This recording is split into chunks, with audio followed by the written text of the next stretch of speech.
আমরা জানি যে দিন প্রচারের ক্ষেত্রে যে আউলিয়াগণ আছেন তাদের ভূমিকা অনস্বীকার্য, কিন্তু অনেক সময় দেখা যায় যে অলিগণের কবর ঘিরে, মাজার ঘিরে এক ধরনের শিরক বা বিদআতের প্রচলন আমরা দেখি।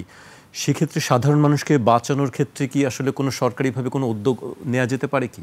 এখন ঠিক বলেছেন, এদেশ তো আউলিয়া কেরামের মাধ্যমে ইসলাম প্রচারিত হয়েছে এবং তারা বিভিন্ন সময়ে যুগে যুগে এদেশে এসে মানুষের মাঝে ইসলাম ধর্ম প্রচার করে গেছেন, বহু অনুসারী তারা তৈরি করেছেন। ওনাদের কবর আছে, বেশ কিছু কবরে, সবগুলোতে নয়, কিছু কিছু কবরে শিরিক বেদাত চলে। এমনকি অভিযোগ এমনও আছে যে মাদকের ব্যবহার হয় রাতের বেলা। এটা দুঃখজনক। এটা মাজার জিয়ারত করা, এটা তো রাসূলের সুন্নাত, সওয়াবের কাজ। জি। তো যেখানে সওয়াবের কাজ জড়িত, সেখানে অনৈসলামিক, অনৈতিক অথবা পবিত্র কোরআন এবং হাদিস পরিপন্থী কোনো কাজ ওখানে হওয়াটা এটা দুঃখজনক। তো আমরা যেখানেই যাই আমরা এটাকে নিরুৎসাহিত করি, ওনাদেরকে বলি আপনি একটা আদর্শকে, একটা বোধকে একদিনে এটা বন্ধ করতে পারবেন না, অথবা লাঠি দিয়ে ওটা বন্ধ করা সম্ভব নয়।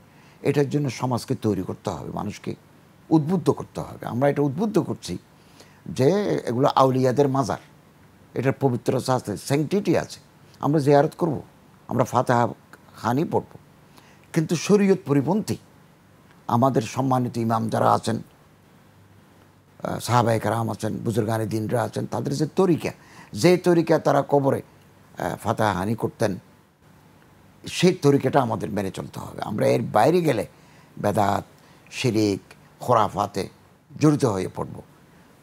তাই বলে আমরা আইন হাতে নিতে পারবো না। জি, আমরা আইন হাতে নিতে পারবো না।